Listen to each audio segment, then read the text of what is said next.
Hello students. तो अभी resource and development class 10th geography का चैप्टर जो है जिसके इम्पोर्टेंट क्वेश्चन को हम लोग क्या कर रहे हैं, डील कर रहे हैं।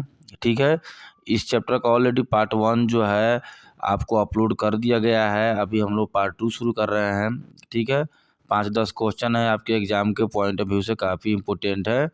तो हम लोग जो है ब्लैक सॉइल तक हम लोगों ने कल डील किया हुआ था।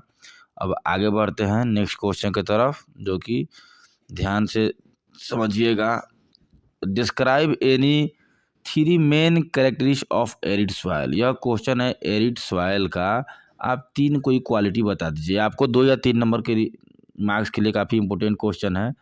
ठीक है, तो पहला पॉइंट दिमाग में रखिएगा कि यह सॉइल जो है डिजर्ट और सेमी डिजर्ट रीजन में पाया जाता है। कौन सा सॉइल? Arid soil. ठीक है, दूसरा है यह सैंडी टेक्सचर का होता है, सैलिनिटी इसमें ज़्यादा होता है। तीसरा पॉइंट दिमाग में रखिएगा कि मॉइस्चर और ह्यूमस जो होता है थोड़ा कम होता है। ठीक है, और इस तरह का सॉइल में इवेपोरेशन का रेट काफ़ी ज़्यादा हाई होता है। जैसे जैसे हम डाउनवार्ड मतलब अंदर की तरफ जाते बढ़ते जाएंगे, कैल्शियम कंटेंट हमको मिलते जाएगा कंकर्स की तरफ। ठीक है, विच रिस्ट्रिक्ट द, और इन्हीं के चलते जो है वाटर का फिल्ट्रेशन नहीं हो पाता है। तो एरिड सॉइल का यह 4-5 पॉइंट दिमाग में रखिएगा, तो कोई 3 पॉइंट तो इजीली आप एग्जाम में लिख सकते हो। ठीक है, अब आगे बढ़ते हैं नेक्स्ट क्वेश्चन की तरफ। Sustainability of development is a new area of knowledge. यह जो है सस्टेनेबल डेवलपमेंट या सस्टेबिलिटी वाला डेवलपमेंट जो है एक बिल्कुल ही एक नया चीज़ है।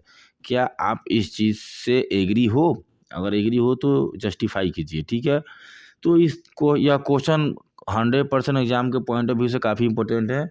तो हम देंगे नहीं, हम इसके लिए एग्री नहीं है, क्योंकि सस्टेनेबल डेवलपमेंट जो है यह एक कोई नया शब्द हमारे लिए नहीं है। ठीक है, यह जो है हमारे पुराने टाइम के पास्ट टाइम के लीडर्स के अगर हम बातों को ध्यान से देखें तो जैसे कि गांधी जी हो गए, इन लोगों ने बहुत पहले ही ये बोल दिया था कि रिसोर्स का कंजर्वेशन करना बहुत ज़रूरी है। तो सस्टेनेबिलिटी का भी मतलब यही होता है इनडायरेक्ट, कि रिसोर्स को क्या कीजिए, कंजर्व करते हुए यूज कीजिए ताकि आगे के लिए सेफ रहे। तो बहुत पहले ही महात्मा गांधी हो गए या बहुत सारे फिलोसफर हो गए, थिंकर्स हो गए, इन्होंने सस्टेनेबिलिटी के बारे में कहा था। इसलिए हम बोल सकते हैं कि यह न्यू एरिया ऑफ नॉलेज नहीं है, इसके बारे में पहले से हमें पता था। ठीक है, हालांकि हम ये बोल सकते हैं कि सस्टेनेबल डेवलपमेंट जो शब्द जो है, यह सस्टेनेबल जो है, यह शब्द जो है ना ब्राउनलैंड कमीशन द्वारा 1987 में क्या किया गया था, इंट्रोड्यूस किया गया था। ठीक है, हालांकि पहले इसी चीज़ को किसी और काम नाम से जानते थे। ठीक है, तो सस्टेनेबल डेवलपमेंट के बारे में दिमाग में रखना है कि पहले से हमें पता था, इसलिए इसे न्यू एरिया ऑफ नॉलेज हम नहीं कह सकते हैं।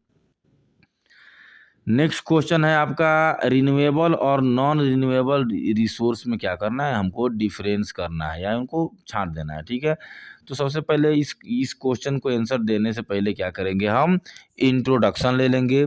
इंट्रोडक्शन में डाल देंगे कि नेचुरल रिसोर्स को जो है हम लोग रिन्यूएबल और नॉन रिन्यूएबल में बांट सकते हैं। ठीक है, ये थोड़ा सा हो गया। अब इनके डिफरेंसेस को इस तरह से समझ सकते हैं।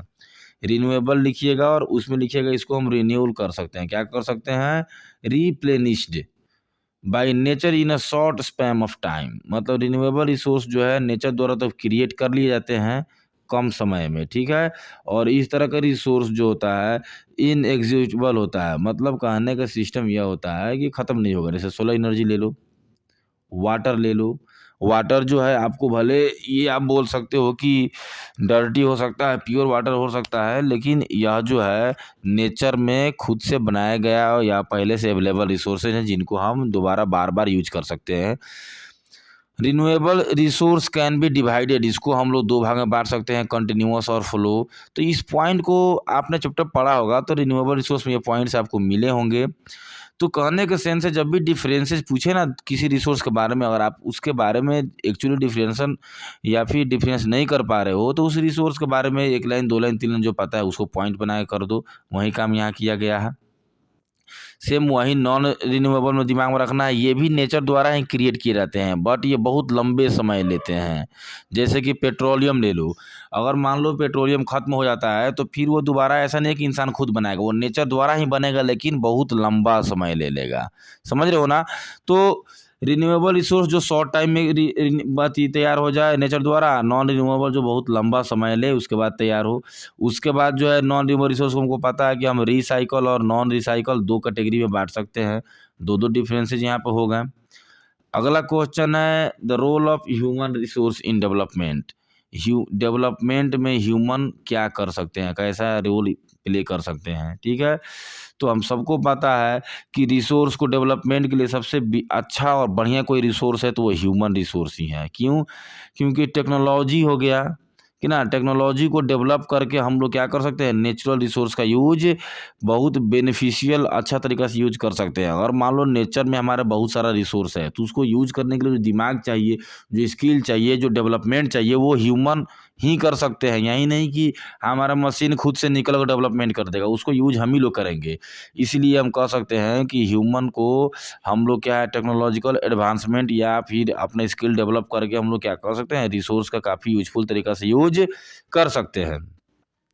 एग्जाम्पल के लिए देख लेते हैं, मेटल्स हो गए, मिनरल्स हो गए कि ना, इन सभी चीज़ों को हम नेचर से लेते हैं कि नहीं लेते, कि नहीं लेते हैं, और उसको क्या करते हैं, मिनरल्स हो गए, मेटल्स हो गए, इनका यूज करके हम लोग बहुत वैल्यू एडेड, मतलब इनको यूजफुल चीज़ में क्या कर देते हैं, कन्वर्ट कर देते हैं।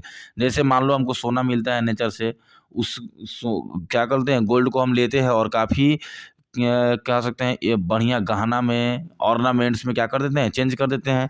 तो गोल्ड से ज़्यादा इम्पोर्टेंस वो गहना का हो जाता है।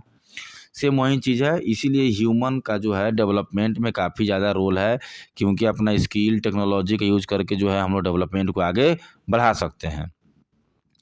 नेक्स्ट क्वेश्चन है एलुवियल सॉइल के बारे में बताना है। फॉर्मेशन कैसा, किस तरह से बनता है, कहाँ पाए जाते हैं और किस तरह के मिनरल्स इसमें होते हैं, इनको बांट के छाँट के क्या करना है, हमें लिखना है। ये क्वेश्चन जो है मे बी लास्ट या सेकेंड लास्ट क्वेश्चन होगा, ध्यान दीजिएगा यहाँ, तो ईजिली हम समझेंगे।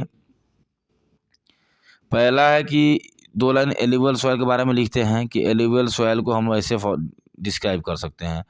एलुवियल सॉइल जो है यह सिल्ट, सैंड, क्ले मटेरियल से मिलकर बना हुआ होता है। और ये चीज़ें कहाँ से लाई गई होती हैं, तो ये चीज़ें जो है हमारा हिमालय में जो रिवर सिस्टम है, इंडस हो गया, ब्रह्मपुत्र हो गया और गंगा हो गया, इन्हीं 3 रिवर सिस्टम, जो यही 3 रिवर सिस्टम है, इन्हीं के क्षेत्र में जो है एलुवियल सॉइल हमें ज़्यादा मिलता है, ठीक है। अब जो है पॉइंट बी जो है ना, पॉइंट ए समझिएगा, फॉर्मेशन कैसे बना। आप ज़्यादा बेहतर होगा आप आंसर लिखते समय फॉर्मेशन लिखकर और डैश देकर फिर आप लिखो, ए ना डाल के। दूसरा नंबर पॉइंट मैंने एरिया डाल दिया, किधर कहाँ कहाँ यह पाए जाते हैं, ठीक है। तो भाई इंडस, गंगा, ब्रह्मपुत्र के रीजन में तो पाए ही जाएंगे। उसके अलावा गुजरात, राजस्थान में भी यह पाए जाते हैं एलुवियल सॉइल के, गुजरात, राजस्थान के ईस्टर्न कोस्टल प्लेन पे, ठीक है। तो बस 1-2 स्टेट्स का नाम याद रखना है। तीसरा नंबर हो गया क्लासिफिकेशन। क्लासिफिकेशन लिख के आप डैश दे के भी काम कर सकते हो कि भाई यह जो है आपको यह क्लासिफाइड एज, हमको ऑलरेडी हम आप लोगों को बताए होंगे कि ओल्ड एलुवियल सॉइल और न्यू एलुवियल सॉइल में इनको बांटा गया है। ओल्ड एलुवियल सॉइल को हम बंगर बोलते हैं और न्यू एलुवियल सॉइल को कादर बोलते हैं। तो इस तरह से इसको इस रूप में क्लासिफाइड किया गया है। तीसरा है कौन कौन सा इसमें पाया जाता है, आपको न्यूट्रिएंट्स हो गया कि नहीं, कंटेनिंग मिनरल्स, क्या कौन कौन सा मिनरल्स इसमें पाया जाता है। तो दिमाग में रखना है एक लाइन में कि आपको इसमें पोटास हो गया, फॉस्फोरिक एसिड हो गया, लाइमस्टोन हो गया, ये सब चीज़ें जो है पाए जाते हैं। और जो एलुवियल सॉइल जो है पैडी हो गया, व्हीट हो गया, शुगर कैन हो गया, ईटीसी कर देंगे, बहुत सारे फसल होते हैं। एंड अदर सीरियल्स हो गया, पल्सेज हो गया, इस तरह क्रॉप्स के लिए काफ़ी सूटेबल होता है। तो जब एलुवियल सॉइल से रिलेटेड कोई भी क्वेश्चन आपको बोर्ड एग्जाम में अगर मिलता है तो आप जो है आंसर जो है यही डालिएगा जो आपको अभी बताया गया है, ठीक है। एलुवियल सॉइल से रिलेटेड क्वेश्चन हो तो यही आंसर आपको डालना है। अब आते हैं नेक्स्ट क्वेश्चन में। Planning is widely accepted strategy for judicious use of resource.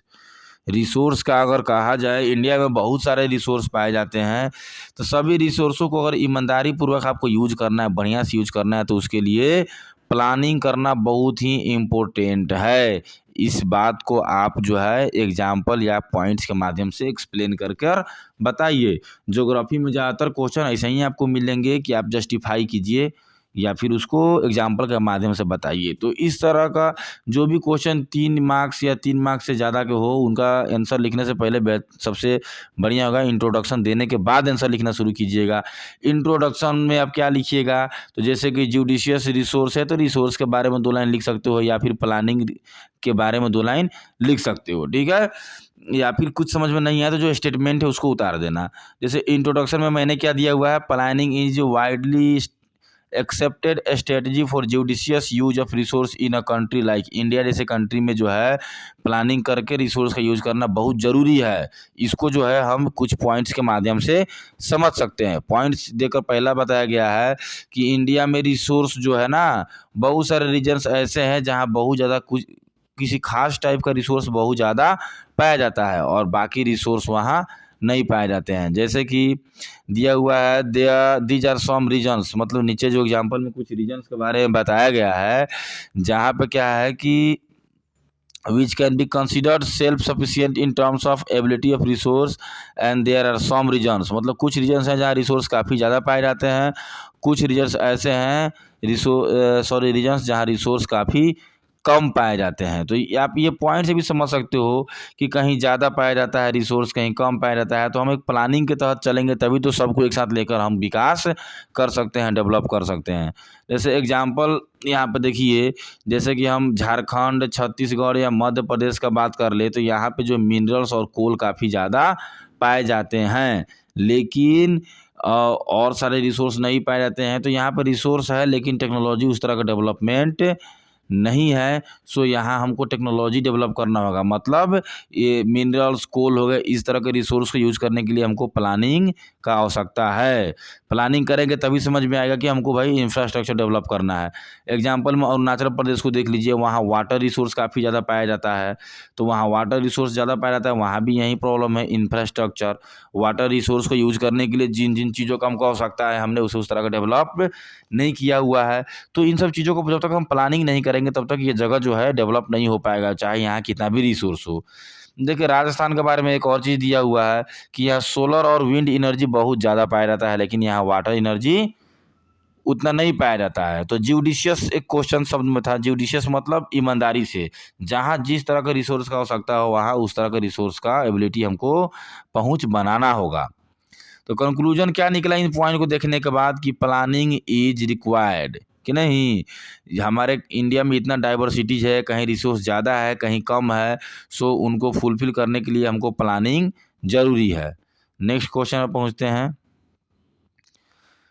Consequences of environmental degradation do not respect national or state boundary. Support the statement with example. तो हमारा डेवलपमेंट के चक्कर में इन्वायरमेंट को जो हम बर्बाद कर रहे हैं, डिग्रेड कर रहे हैं, वो हमारे नेशनल या स्टेट के लिए डू नॉट रिस्पेक्ट का मतलब यहाँ पर मतलब ये हुआ कि हमारे नेशनल और स्टेट के लिए वो सही आपको संकेत नहीं है। तो इस बात से आप एग्री हैं या एग्री नहीं हैं, इसको आप एग्जाम्पल के माध्यम से आप क्या कीजिए, एक्सप्लेन कीजिए। तो सबसे पहले यहाँ से यहाँ तक जो है नेशन और स्टेट बाउंड्री तक हम इसको इंट्रोडक्शन में उतार लेंगे, ठीक है। बाउंड्री हो गया, क्यों, तो इसलिए क्योंकि इससे क्या होता है, हमारा कंट्री और वर्ल्ड सब पे असर पड़ता है। कैसे पड़ता है, तो जैसे लैंड डिग्रेडेशन, जैसे लैंड को हम लोग बर्बाद कर रहे हैं तो फूड के क्वालिटी पे असर पड़ रहा है। और हम जान रहे हैं कि ग्लोबल सिस्टम में हम ट्रेड सिस्टम जो है, हर जगह का सामान हर जगह आ रहा है जा रहा है। तो सभी जगह अगर लैंड डिग्रेड होते रहेंगे तो इससे पूरा वर्ल्ड क्या होगा, इफेक्ट होगा, हर इंसान इफेक्ट होगा, क्योंकि हमें अच्छा क्वालिटी का फूड जो है नहीं मिल पाएगा। दूसरा है, हम डेवलपमेंट के चक्कर में क्या करते जा रहे हैं, एक और प्रॉब्लम बढ़ाते जा रहे हैं, वो ग्रीन हाउस गैस का, जिस पे कंट्रोल नहीं किया गया तो क्या होगा, आगे चल के हमें टेम्परेचर इतना बढ़ जाएगा कि ग्लोबल वार्मिंग समस्या से हमको जूझना पड़ सकता है।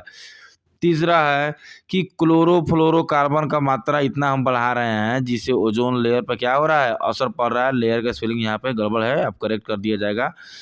तो इसी से क्या होगा, सभी को असर पड़ेगा, ओजोन लेयर गड़बड़ होगा। तो उसके बाद है हम वाटर को पॉल्यूट करते जा रहे हैं, जिससे हमारा एक्वेटिक लाइफ क्या हो रहा है, बर्बाद हो रहा है। इंडस्ट्री जो है हमारा एटमॉस्फेयर को पॉल्यूट कर रहा है। इन सब चीज़ों पर कंट्रोल अगर हम नहीं करें तो हम क्या, कोई डेवलपमेंट नहीं कर रहे हैं। वही चीज़ बताया जा रहा है कि हम मतलब डेवलपमेंट डू नॉट रिस्पेक्ट दिया हुआ है, मतलब उस डेवलपमेंट को डेवलपमेंट नहीं माना जाएगा और इन सब चीज़ों पर कंट्रोल ना किया गया तो। इसलिए हम कह सकते हैं, यह सेंटेंस एकदम क्लियर है, इसलिए हम कह सकते हैं कि consequences of environmental degradation do not respect national और स्टेट बाउंड्री, यह लाइन जो है हम कंक्लूजन में डाल देंगे। अब ये लास्ट क्वेश्चन है, आपको जो है इंडिविजुअल, कम्युनिटी और नेशनल और इंटरनेशनल रिसोर्स के बारे में तो ऑलरेडी जानकारी होगा, बट एक बार फिर से देख लेते हैं एग्जाम्पल के साथ कि नहीं। तो इंडिविजुअल रिसोर्स पहले से पता है, जो इंडिविजुअल द्वारा ऑन किए जाएँ, एग्जाम्पल में प्लॉट ऑफ लैंड हो गया, हाउस हो गया। कम्युनिटी रिसोर्स जो ऑल मेंबर ऑफ कम्युनिटी द्वारा एक्सेसिबल हो, जैसे पब्लिक पार्क हो गया, पब्लिक ग्राउंड हो गया। अब यहाँ पर आते हैं नेशनल रिसोर्स जो गवर्नमेंट द्वारा ऑन किया जाए, जैसे कि रोड हो गए, रेलवे हो गए, वाटर रिसोर्स हो गए, फॉरेस्ट हो गए, वाइल्ड लाइफ हो गए। इंटरनेशनल रिसोर्स आपको पता है, जो इंटरनेशनल इंस्टीट्यूशन द्वारा कंट्रोल में किया, इंटरनेशनल इंस्टीट्यूशन के कंट्रोल में होता है। बियॉन्ड एक्सक्लूसिव इकोनॉमिक जोन, एक जोन डिवाइड किया गया है सभी कंट्रीज़ के लिए, ठीक है। एग्जांपल हो गया कि इंटरनेशनल वाटर में फिशरीज हो गया, मिनरल्स, अंटार्कटिका जो है वहाँ भी मिनरल्स निकलता है, तो वहाँ सभी कंट्रीज़ का वहाँ पर राइट है, इंटरनेशनल नियम कानून वहाँ चलता है। तो आपका चैप्टर जो है ना, इस चैप्टर में आपको लगभग 5-10-15 मिनट का वीडियो हो सकता है मे बी, तो टोटल 5-10-12 क्वेश्चन होंगे। अगर इस चैप्टर से स्टूडेंट्स क्वेश्चन जो भी कोई भी क्वेश्चन आएगा रिसोर्स एंड डेवलपमेंट से आपके बोर्ड एग्जाम में, तो आपको मैं 100% गारंटी देता हूँ इन्हीं 10 क्वेश्चन से आएगा। तो एग्जाम तक आप इसे बार बार सुन लीजिएगा, और जो भी इसमें स्पेलिंग मिस्टेक्स होंगे तो PDF जब आपको दिया जाएगा तो उसमें करेक्ट कर दिया जाएगा। तब तक के लिए धन्यवाद। वीडियो अच्छा लगे तो प्लीज़ हमारे चैनल को जितना हो सके उतना सपोर्ट कीजिए, ताकि हम वीडियो और आगे बनाते रहें।